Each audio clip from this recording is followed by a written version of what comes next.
It is now time to bring up our presenter of the morning, Daniel Workman. Hi, everyone. I'm Daniel.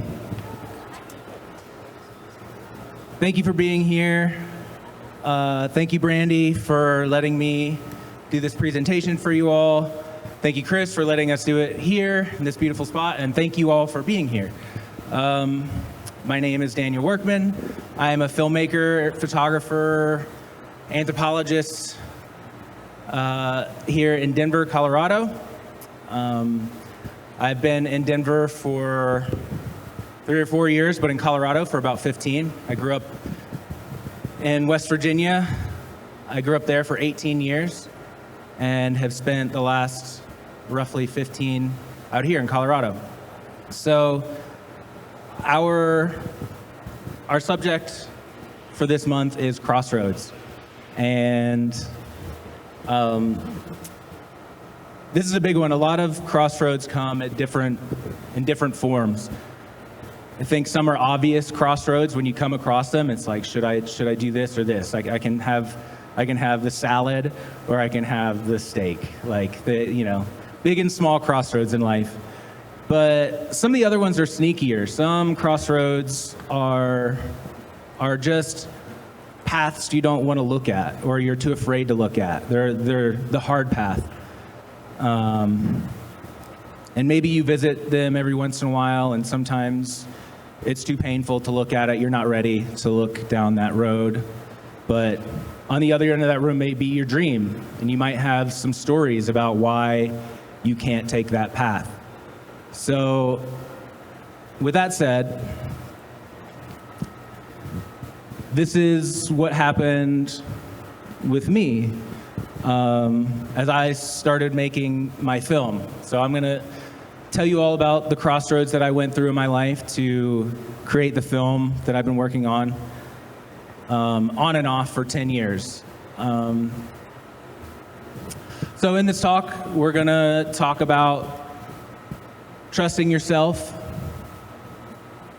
embracing uncertainty, starting way before you're ready at the crossroads of your life. And hopefully you will make easier and bolder decisions that change you and your future. So I'm a professional storyteller. I've been telling stories my whole life in many different mediums, but lately it's been through motion picture. I spent a long time as a musician and doing a lot of other different storytelling, writing, and everything. But it's important for us to know who we are. We are storytellers. Like the way we present ourselves to the world comes with a history. The way that we decide what we're going to do next has to do with how we think of ourselves and how others perceive us, or the stories they might have of us. So Steve Jobs knew that the most powerful people in the world are the storytellers. And Yuval Noah Harari, big inspiration of mine. I really love this guy, if you haven't checked him out. But he calls stories the greatest human invention. And in his books, he talks about myths and why that separates us from the rest of the great apes and the rest of the animals on the planet, is that we are able to believe in things that aren't present and to think about the... Wait. Oops. Got a little ahead of myself. We'll just go with this. This here. That's my favorite storyteller. That was my big brother, Gavin.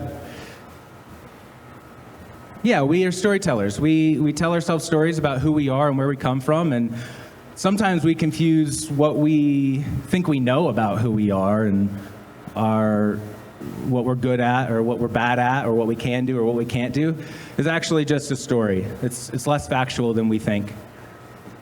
So this video here was of my older brother Gavin and I. That was me in 1991. He's 14 years older than me. And having grown up in southern West Virginia, creativity wasn't something that people really cared that much about in my experience growing up in a rural town in Appalachia. It was really a sports town. It was a hard work town. But Gavin was the person in my life who gave me permission to be creative, to tell my stories, and we did that together a lot. So this is my origin story. This is how I started. This is when I think of the story of Bear Dogs, it starts here. Well, how did I do this film, Bear Dogs, and how did I start working on it? It starts with my brother Gavin. I owe everything to him for being such a big inspiration to me. And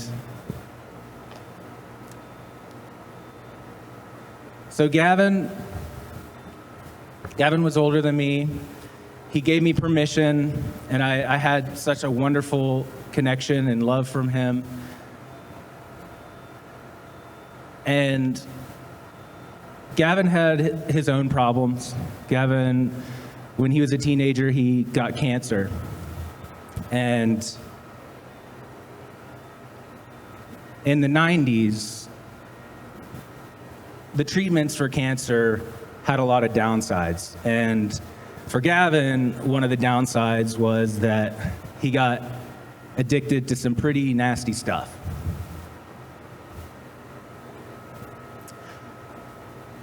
And I didn't really know that at the time. But eventually, as a teenager, Gavin got better from his cancer, but I started to see my hero change. I started to understand a little bit differently. And it was painful. It was hard to watch my hero fall from grace. And over the years, I really held that against him. I held against him the pain that came with his problems.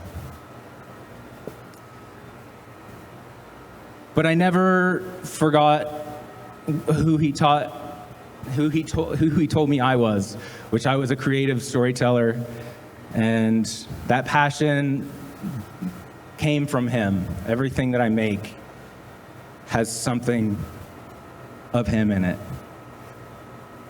So in 2014, I was drunk at a friend's house, and I heard a terrifying knock on the door. 3 a.m, just went to bed. And I knew something was really wrong. And so I answered the door, and it was my dad. And he was panicked, and he said, "Daniel, Gavin and his neighbor got into a fight, and his neighbor killed him."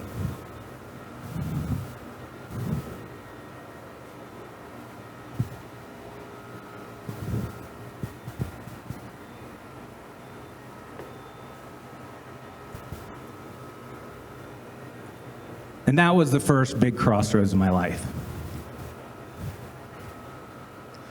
See, at the time, I was already struggling with alcohol and some other stuff, and some stories I had about myself, about what I could and couldn't do in life, and I kind of wasn't going anywhere. I hadn't finished school, I hadn't done anything, I was just screwing around with my friends, and at 24, this happened, and I knew that things weren't going to be the same. And so I decided to go back to school and try to become a professional storyteller. I knew that that's what would make Gavin really happy, and it's what would make me happy. I had been waiting for permission for a long time to do what I wanted with my life. And I just took it. It was the first time in my life that I said, I'm going to do exactly what I want to do. I want to go back to school. And so I went back to school.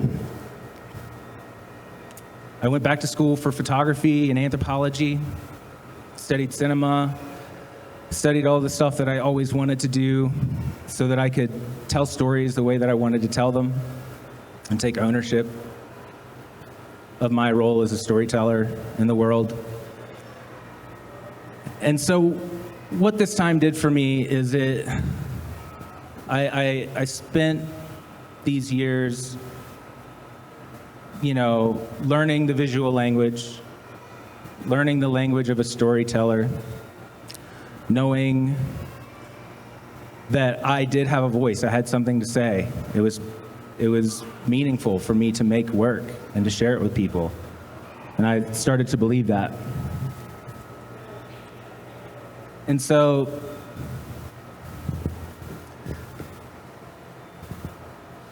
storytelling to me is just a perspective. It's not about the facts. It's about a perspective about event or future event or whatever.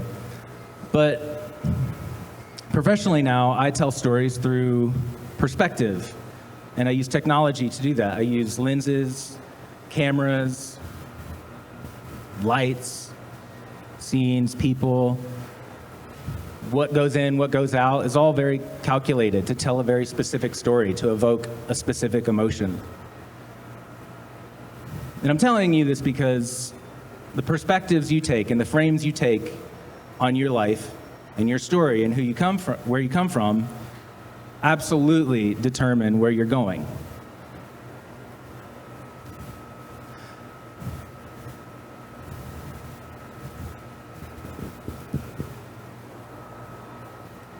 During this time, I was simultaneously growing faster than I ever had with my skills, but I was also really struggling with my addictions. And I was holding them off, but unconvinced that I was able to do anything to be rid of them. These are just some of the photos, some photo collections of mine.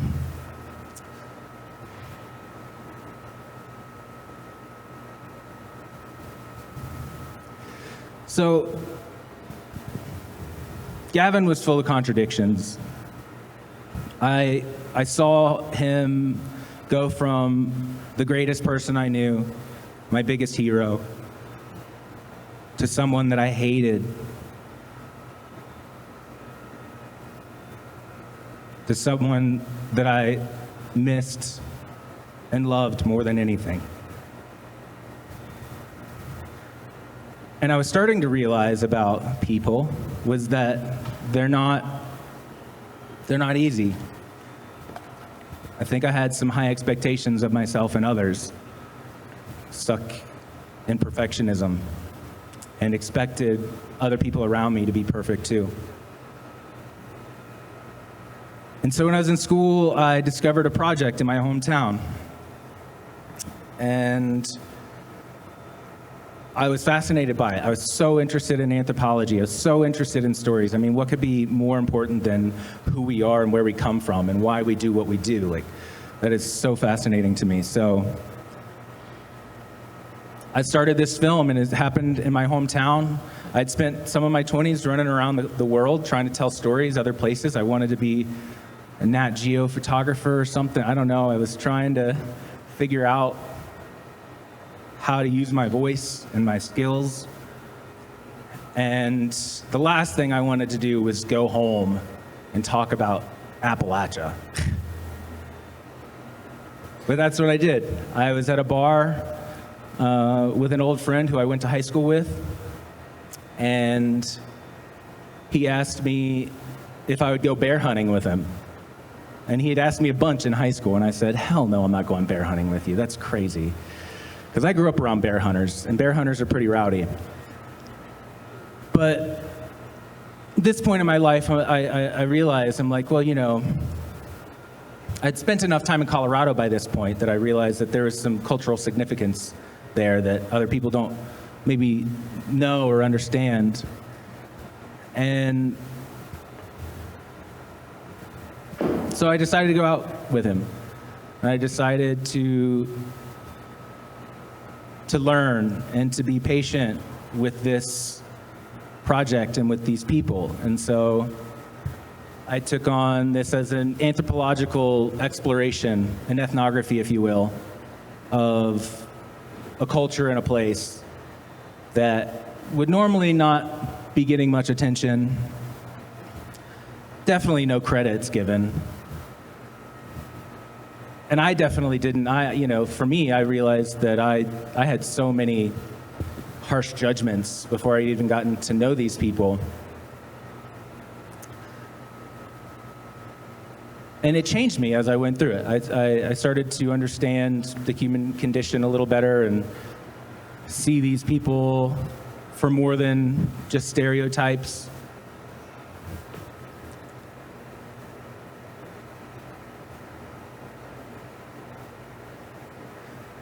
Their love for their hounds was profound. This whole sport, if you don't know anything about bear hunting, or houndsmen, they track and chase and kill bears with their dogs. And so their dogs are a big part of their lives. They have a lot of respect for their dogs, but it's a crazy sport that deserves some critique for sure, but I think it goes a little deeper than that.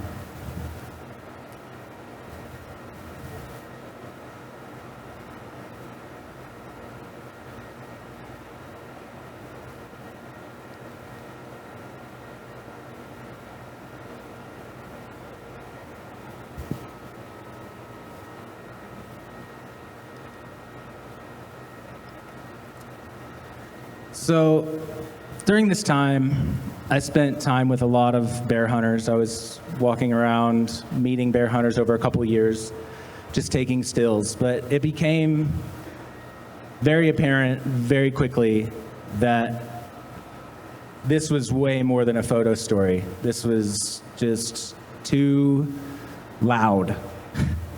It's very loud out there with the dogs and the bears and the trucks and the boys. Very loud. And I didn't know how to tell a movie. I didn't know how to make a movie. So I knew that this was going to be a controversial film. I knew that this was going to get me some flack. I knew there were people who were going to not understand what I was doing here, people who would dismiss me, dismiss the culture, dismiss all of it. And then there was also the fear of failure and this role that kept coming up in my life, this perfectionism, being unfair to others and myself about what's realistic. And I found myself being fair to these people, but not to myself. And this is one of those crossroads where it's not an immediate choice that you take. But when I quit working on bear dogs as a photo story, and I put refusing the call here because in it's like one of the arcs in the hero's journey is like the refusal of the call. It's like you could have done the thing and you don't. I didn't want the responsibility. I thought this was awesome. I want to tell this story more than anything, but I just don't know how, and I'm not brave enough. I don't have the courage to tell this story. I don't know how to tell it the way that I want.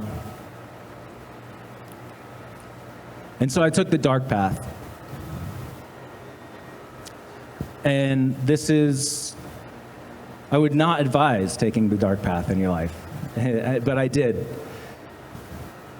See, after Gavin died, I had spent so much energy on anything but healing. put a lot of energy into the relationships that I found, created, and sabotaged because of my own grief. But this is when things got bad. This is when things got really bad, and my alcoholism was no longer something that I could ignore. And I wasn't telling stories anymore. I was working all kinds of crazy stuff after I got out of school. I was not doing anything that I wanted to with my life. I was working as a mover. I was working on fishing boats in Alaska. That was pretty cool, but it wasn't what I wanted to be doing. And doing anything but the thing that I knew that I should do. The thing that was calling me, that said, this is your redemption. This is how you can be fair to others when you've been so unfair in so many other places in your life.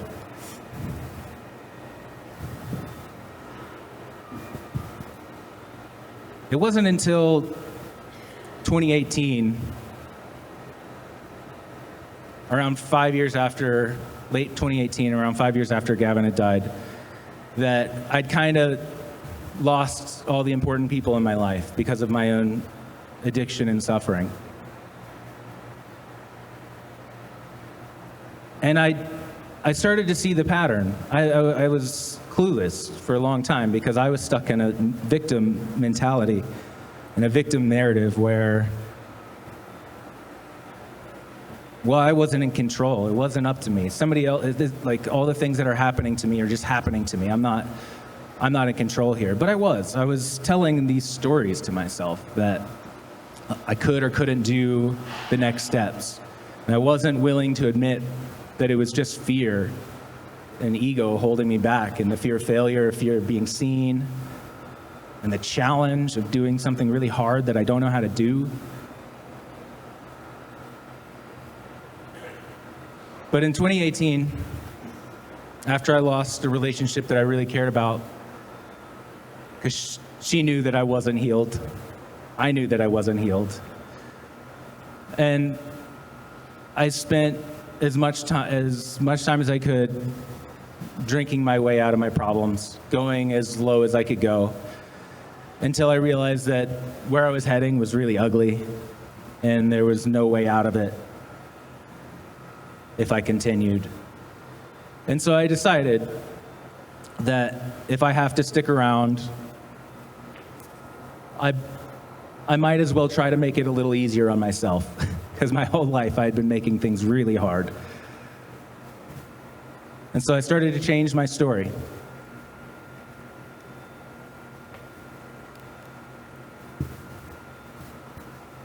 So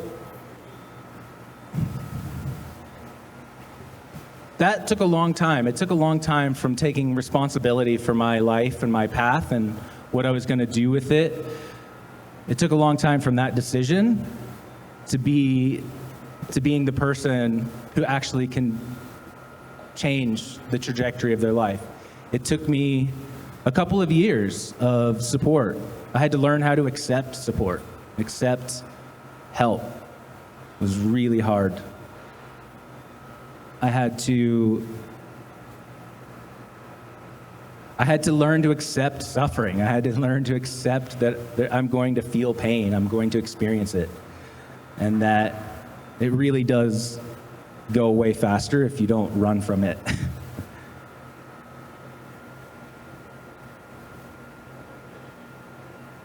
And so after a couple years of therapy and just trying to get myself in line and just being tired, just exhausted of myself, being a victim, I decided that I was going to start Bear Dogs. I was going to start it. I'd been working a little bit in film already, and I thought, if I could just work on a few movies, if I could just learn this stuff about these cameras, or I don't know, I thought maybe connections would help me get there faster or something. But I realized that no one was coming to save me. No one was going to hand me an opportunity, and if I wanted an opportunity, I had to make it myself. And so I didn't know where to start with Bear Dogs, but I just started. And I finally decided to take the hard path. The crossroads that I just ignored, that like was eating me up for 10 years, that I refused to take responsibility for. And so I knew that there was a high probability that it wouldn't turn out the way that I wanted. But I knew that I also couldn't continue disappointing myself like this. And so, if anything, I could just get it done and move on with my life, because talking about it, I couldn't talk about it anymore. I just had to start doing it.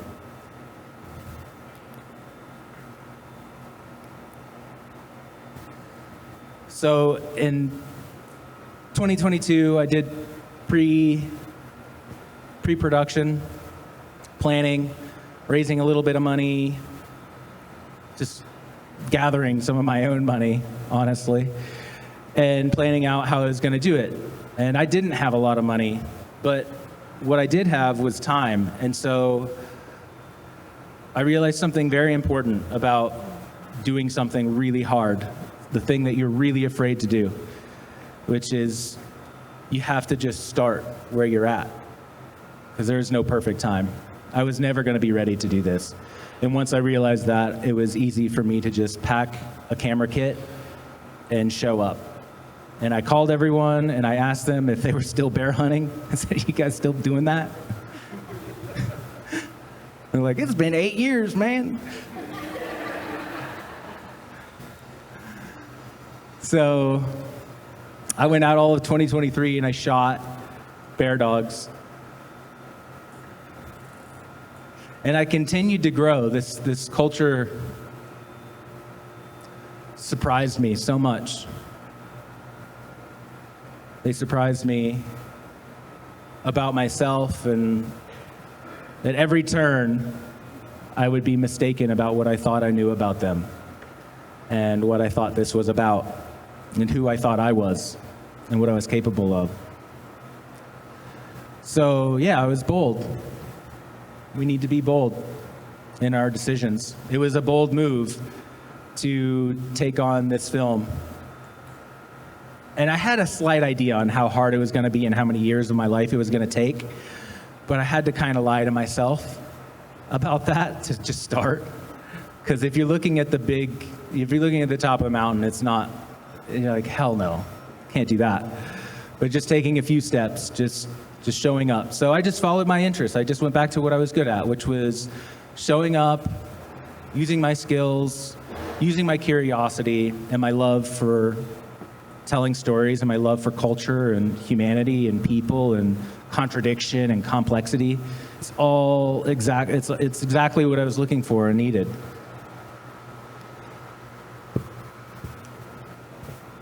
So at this point, at about a month into making Bear Dogs, I was improving in a lot of things in my life, but I still hadn't quit drinking. And, that relationship was up and down sometimes. Sometimes it was under control, sometimes it wasn't, but I didn't know when it was going to be bad. I didn't know when it was going to be good. And so one night before a really important shoot where we had a lot of people and I actually hired somebody to come on and be a part of the shoot, I just went out for a few drinks with some friends the night before. And basically stayed up all night and then had to show up at 4 a.m. to shoot a 16-hour day with 20 people who are all depending on me. And I knew that that was the last time I was going to sabotage my own life. I knew that that was the last time that I was going to do that. And so by doing the hardest thing you think you can do, and I thought that I couldn't do this. And I was right while I was telling myself that story, but by doing the hard thing, you become the person who does the hard thing. And I was no longer afraid of temporary suffering. It was just so clear to me. It's like, oh, I'm just going to be in a fog for like 2 weeks, and then I'm going to be fine. And like, I'd never reasoned through it like that before. So by doing the hardest thing I could think to do, I became the person that I never thought I could be. I really honestly never thought that I could quit drinking. I also quit nicotine the same day. I had been using nicotine since I was 11. So, poof, that's gone. So I guess the message is to start now. You don't need to get in your own way. You don't need to tell your stories about whether or not you can or can't do something. You prove it to yourself, and you write that story. And I think one of the worst things about it, this indecision, is not making the decision. If you don't tell people who you are, they'll tell you who you are, you know? I asked way too many people what they thought about Bear Dogs before I worked on it, and whether it was a good idea, and whether or not I should do it or could do it. And God love them, they wanted what's best for me, but they didn't know what's best for me. I knew what's best for me. And so I would say, be careful who you ask advice for, and know what you want and need, and do it.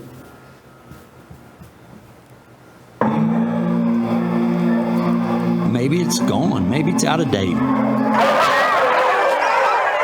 Maybe it's wrong. I don't know. It doesn't change for me.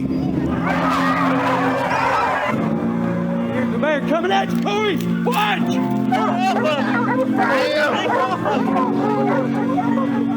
It doesn't matter whether they outlaw it or not. I'm probably not ever going to quit.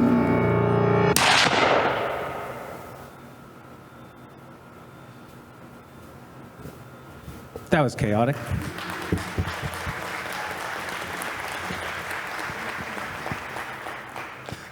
So that's where we're at. That's the story on how I got here with my film. There's a lot of stories in my life, but this is the one that you just heard is the one how I got here with the film. So I want to bring it full circle You see us? to the person who made it happen. You're gonna get this. Brother poetry. Come on. Get in here with this. Come on, get in here. It's gonna be us four brothers. Come on, baby. Drew, come on now. You gotta get in with us. Get in with us. You sit up in your own seat. Let's go. Let's go. You gotta hold your brother. There we are. Two brothers. You love us? Yeah, but